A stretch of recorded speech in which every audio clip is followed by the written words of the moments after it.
Do romantic men exist? This is a genuine, actual question. Do I want to get back into dating men, or am I just bored? Need to spice up my life a little by ruining it?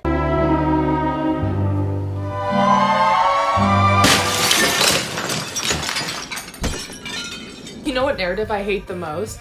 The pick better men or pick better friends argument. When people have been abused and mistreated by people. Like, do y'all genuinely not realize that the vast majority of the time, these people are lying. They are liars. They put on an act.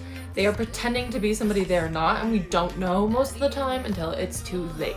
Like, you're telling me it's my fault for trusting somebody who I was supposed to trust? No, because in order to pick better men and pick better friends, there actually has to be a pool of better men and better friends for us to choose from. So stop victim blaming.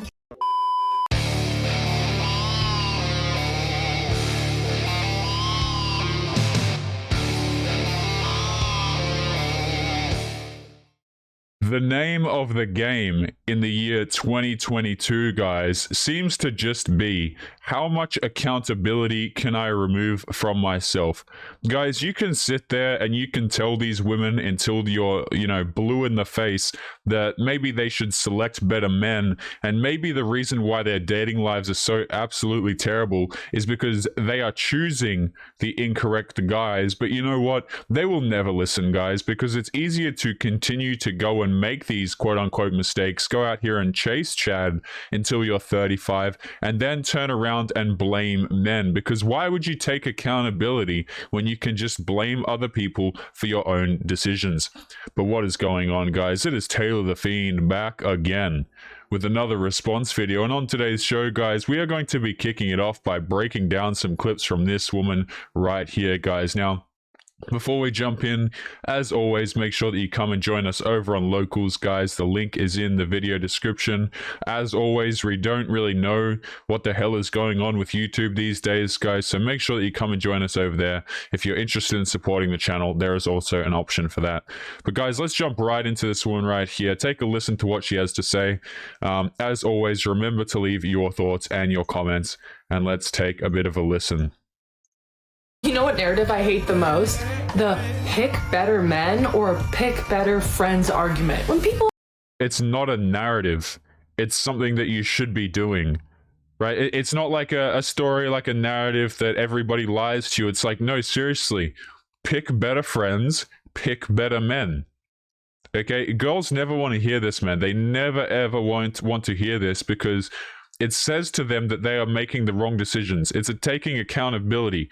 If you go out here and your last 5 boyfriends have all cheated on you, it says something about your selection process, because I guarantee you, if you were the daughter of a man and that man were to select relationships for you, you wouldn't have those problems.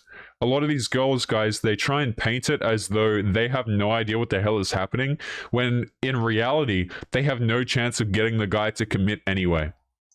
People have been abused and mistreated by people. Like, do y'all genuinely not realize that the vast majority of the time, these people are lying? They are lying. It's really, guys, it is really not hard to... These girls will make it seem as though it's very hard to avoid liars, right? Like, it's just some incredibly difficult task to avoid dudes who will lie to you. Again, guys, back in the day, okay, you wind back the clocks, right? You tell a man to choose a partner for his daughter, excuse me. Oh, he'll find one that doesn't cheat. Yeah, he'll find one that doesn't cheat. But no, now that we're in 2022, guys, these girls, they're just so confused, right? They're so confused. They always seem to choose the men with dark triad traits, who are sociopaths, who are narcissistic, quote unquote, even though that term is used to describe men who don't give them what they want a lot of the time. You know, they always seem to choose these men, and then rather than say, oh, wait a minute, I chose that man. No, it's society pressured me. They convinced me to like a particular kind of guy, or, these men lie. When in actual fact, it's really not that hard to tell the dudes who are going to lie to you and not commit to you. It's really not that difficult. The thing is, you don't want to believe it. Liars. They put on an act. They are pretending to be somebody they're not, and we don't know most of the time until it's too late. Like... Yeah, okay. Here's a real. Here's what'll save you a whole bunch of time, ladies. If the dude is really jacked, really tall, has a bunch of money, has a bunch of girls who are into him already, he's probably not going to commit to you, right? And even okay, all of that aside, right? How about you secure the commitment up front, right? A lot of these girls, they'll be like, "Oh, you know, he led me on for months, and I wasted so long of my life." How about you secure the commitment up front? But you can't, because you know you can't. You see what I'm saying, guys? Like, there used to be a time, you roll back the clocks, okay? Commitment was secured up front. Up front. But no. Thanks to the womanist empowerment, guys, all this crap that's been going on lately, women have been let off the hook, yeah. Women have been let off the hook, and you know what?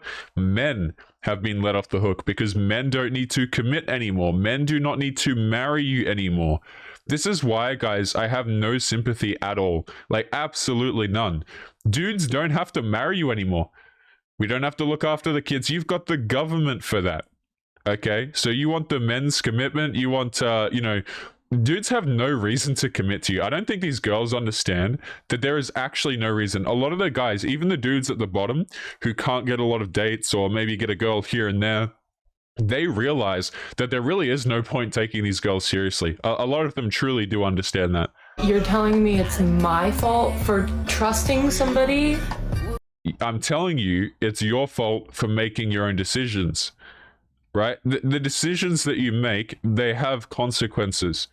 Okay, I'd say the same. Here's the thing. I would say the same thing for dudes, right? If you go out here and you date a womanist individual with pink hair and a septum piercing, and you're surprised when she cheats on you, let me just tell you, you probably shouldn't have been surprised, right? You know, you date girls with like full sleeve arm tattoos, septum piercings, colored hair, strong and empowered, and you're surprised when she ditches you when you lose your job. You see what I'm saying here, guys? Like, people just don't seem to understand, or they just don't want to understand, or even if they do, they'd rather just lie to themselves about, you know, their own choices. Who I was supposed to trust? No, because in order to pick better men and pick better friends, there actually has to be a pool of better men and better. Yeah, okay, so this woman's conclusion, right? Get this. How insane is this? So this is this woman's conclusion of the whole video, okay? Her conclusion is that she's not making bad choices in men. There are simply no good men and no good friends to choose from. What a fantastic theory. You know, guys, there are some things that I listen to and I'm like, man, this is not real. We're living in a simulation. We're literally in an alternative timeline right now. Because when I hear, like, this is the conclusion that these individuals draw, right? It's not her own decisions, it's everybody else on the planet. Can you imagine, like, the level of entitlement it takes to craft an opinion like that? Like, the mental gymnastics. This woman must be a gold medalist in mental gymnastics, guys. You know, not that that means anything. Like, we're just giving gold medals out to everybody these days. I don't know what the hell's going on with that. But, you know, I don't know what the hell this rationalization is. It makes absolutely no sense to me. You guys let me know in the comments, because that is just absolutely wild. I'm actually going to play that back so you guys can hear it one more time. There actually has to be a pool. Who I was supposed to trust? No, because in order to pick better men and pick better friends, there actually has to be a pool of better men and better friends for us to choose from. So stop victim blaming. You know what? Guys, like, if I paid a toddler, like if I paid a small child to come up with a theory, like, they would have a better theory than this. Have you guys seen that video that, I don't know, it's done its rounds on the algorithm, right? Where they put like a child in front of a woman who's polyamorous, and the child just calls the woman out for being polyamorous, saying that that's stupid. It's like, you could literally give you could equip a child with the information that this woman is presented with, and the child would come up with a far more rational solution and you know, and conclusion at the end of it than this woman has. That is astounding. Let's continue on to the next video.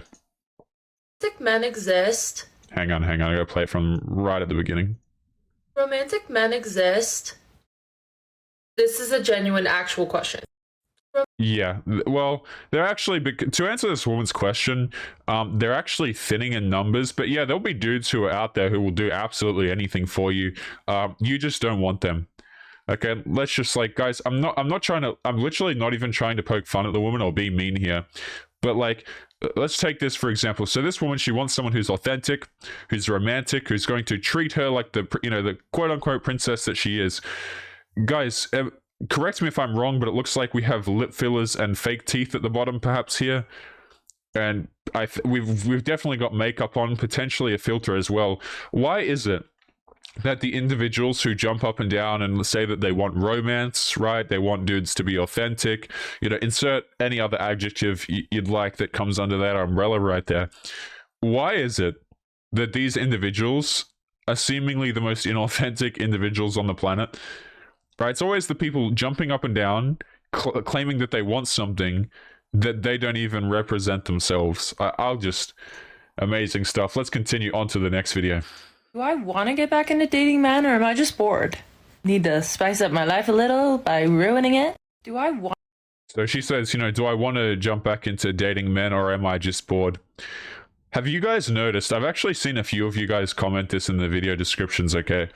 But a lot of these girls, they don't treat dating as though it's like, I'm going to get the commitment and then I dip out. A lot of them, they treat dating like a marathon or a sequence of stepping stones, okay? Where they'll just go from like guy to guy, being unable to secure commitment or maybe getting bored of the previous one until they realize that there is no more stepping stones, and then they blame the dudes. Right? Have you guys noticed that? Like, I see a lot of men, and the way that men and women approach dating is so incredibly different. A lot of men approach dating and they're like, I just want someone who's sane, right? That's the adjective that men use to describe the girls that they want a lot of the time. I just want her to not look terrible, and I want her to be sane. And like, these girls are like, I want a guy who's 6 foot, 6 figures, jacked as hell, like all this kind of stuff. And the dude will even get with them, but they just want his undivided commitment, even though they're not deserving. Anyway, all that aside, these girls, they treat dating like it's something perpetual, right? And you wonder why dudes don't want to commit to you. Why would I commit to someone who's been perpetually dating? Like, I don't understand. Let's give that one more play before we continue on to the next video. Do I want to get back into dating, man, or am I just bored? Need to spice up my life a little by ruining it? Do I... Yeah, imagine treating dudes as though we're like some, like hobby thing that you do when you're bored. For individuals who say that they don't like to be objectified, they sure objectify men a lot. But it is what it is, I guess. This stuff is just par for the course nowadays. Let's continue on to the next clip. Has anyone else noticed like how different other women treat you in public if you're wearing makeup versus if you're not? It is like day and night to me. I'll actually add something to this, by the way. Have you guys ever noticed how if you go out with a girl who's attractive and you bring her around, strangers and stuff like that, the strangers will treat you significantly better?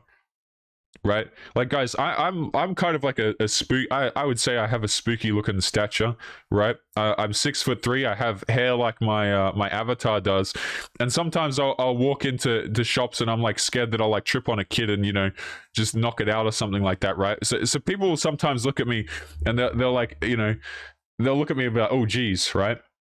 But if I bring a girl with me, it's like the looks that you receive, right? The looks that you receive when you have friends, for example, whether that be men or women a lot of the times as well, is completely different. Like, people just judge you completely differently. You see what I'm saying? Let me know if you guys have had that experience before. I know married dudes go through this a lot as well, where like you as a dude by yourself, you might not be too interesting to people, but then all of a sudden you get married and girls, like, they go for married men. I've said this before, but if you're a divorced guy, right? If you're a married / a divorced guy and you've got a lot of money or something like that, you have a target on your back, my friend. You absolutely have a target. Let's continue on to the next clip. One time I was literally like, oh my god, I like this guy so much, like he's giving me butterflies. And then I was like, but the butterflies kind of feel like a UTI. I did have a UTI.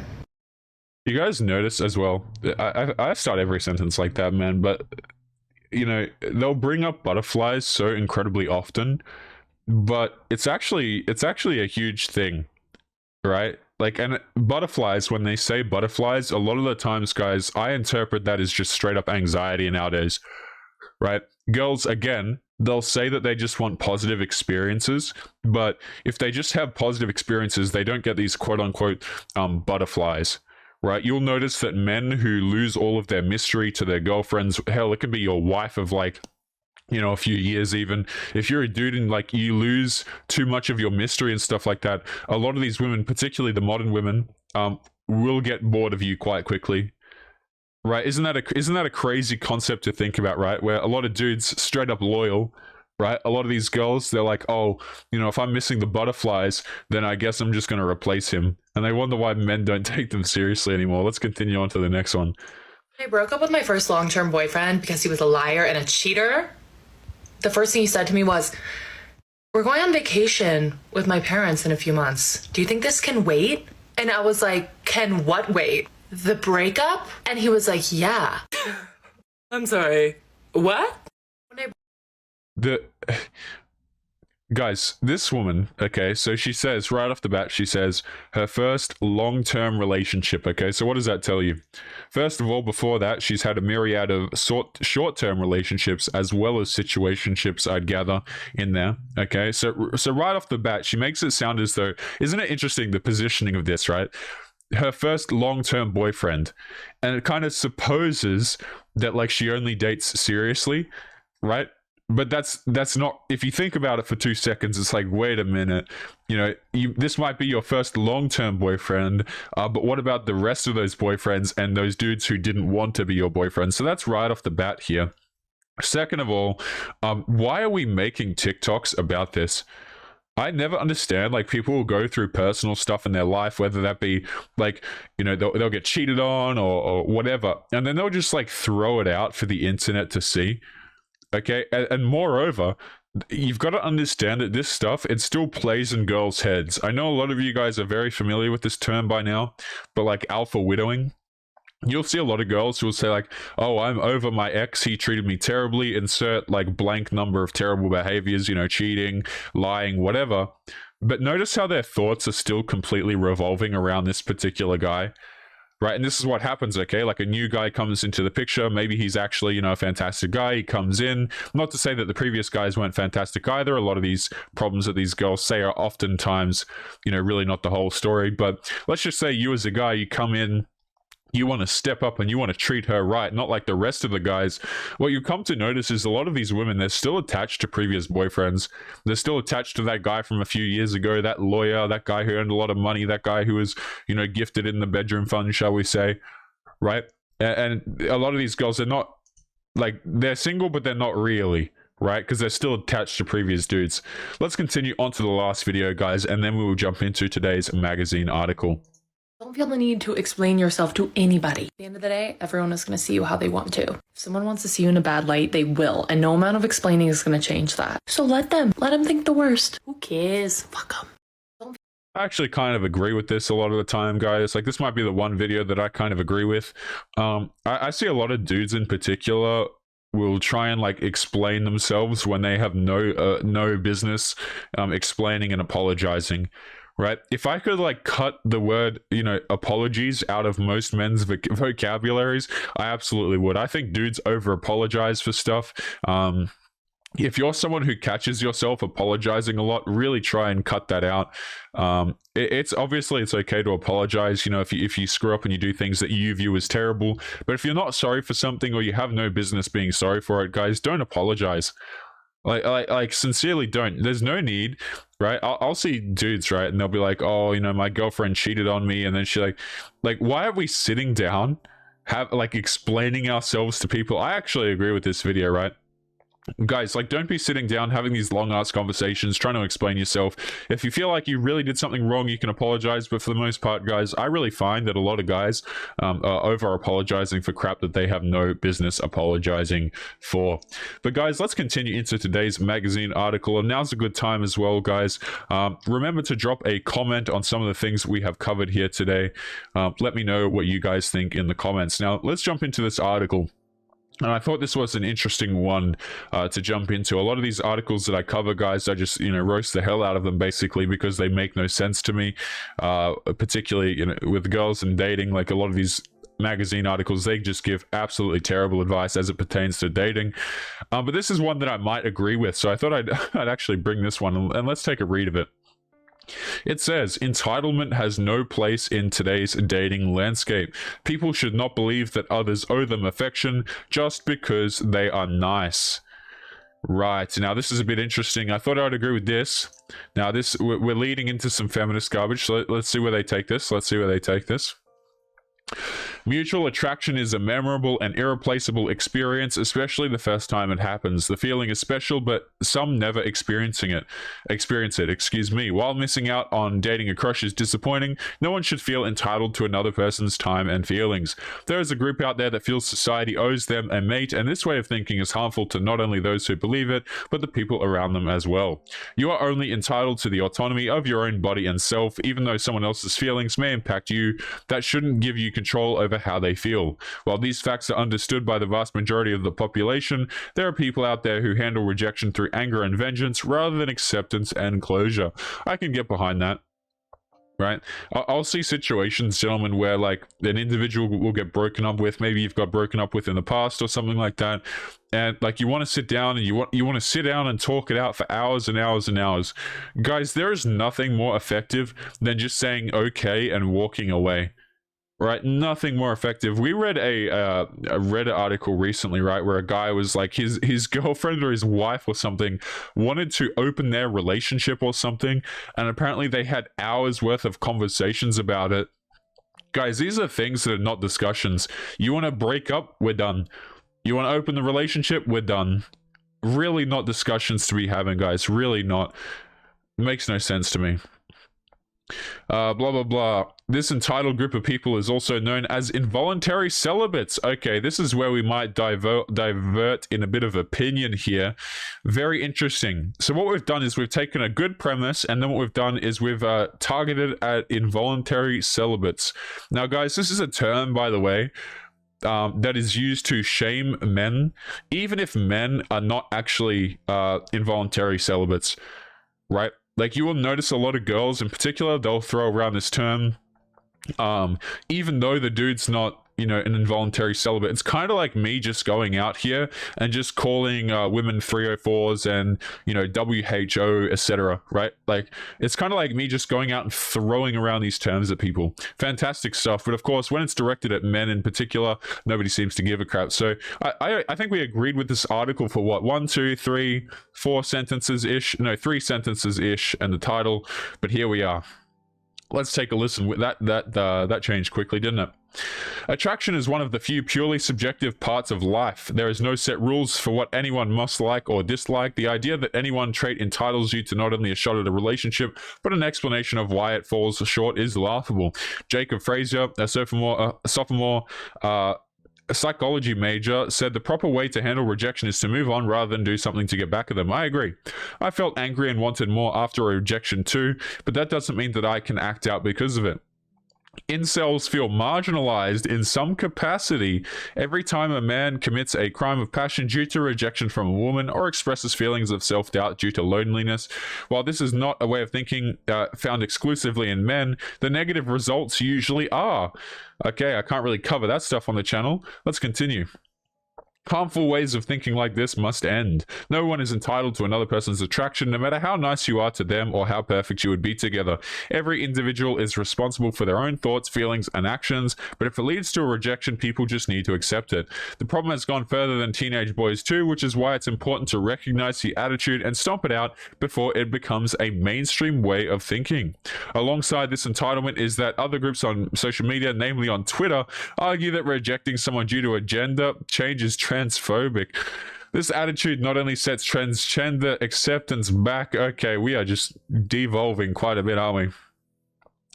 It may seem transphobic at first, but nothing should require you to be with someone else for any reason. Transgendered people deserve to have their voices heard and have their love in their lives just like cisgender people, but the communities also need to have the same entitlement-free code of ethics when it comes to dating. In order for progress to happen, we must change the culture around attraction for young boys and teach them healthy ways to handle rejection, no matter how much it hurts at the time. While feeling angry and hurt after rejection is natural, there are some healthier ways to process the pain, even even though handling rejection can be the hardest part of life for some people, ending a culture of entitlement makes the world a better place.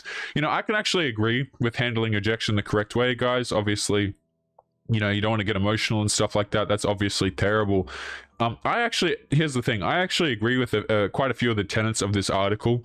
The one thing that I have concern about, guys, is that people just throw around the term incel, and basically what it really is it's a derogatory term, a blanket derogatory term that is used against men. Not every guy who hasn't gotten laid before is some creepy dude who you know, just treats everybody like crap and who's awful and whatever the case may be. Right? Again, guys, like, this is not, yeah, I don't like that use of language at all. But yeah, guys, we're going to be leaving today's episode there. As always, remember to leave your thoughts and your comments below, guys. It's always interesting to see what you guys have to say on some of these topics. If you disagree with anything I've said, guys, feel free to do so. That is what the comments box is for. And as always, gentlemen, make sure you take care of yourselves, and I'll be seeing you all in the next episode. Peace. Yo, what is going on, guys? Past Taylor here. Just want to say thank you if you made it to the end of today's video. Before you head out, there's just a few announcements that I'd like to make. The first is that my editor, who goes through all of the blood, sweat, and tears of putting together content for us to endure, has started his own YouTube channel. The link will be in the video description, so make sure that you go and show him some support by going and giving him a sub. Also, we are currently looking to expand fiendish content creation behind the scenes, so if you're interested in becoming a content creator alongside me, be sure to check out the application form at the very bottom of the video description. This is for those of you who are interested in becoming a part of the content that you see here on YouTube. So if you're interested in applying, make sure to get in quick. People who apply first will have priority for consideration. Again, the link is at the very bottom of the video description.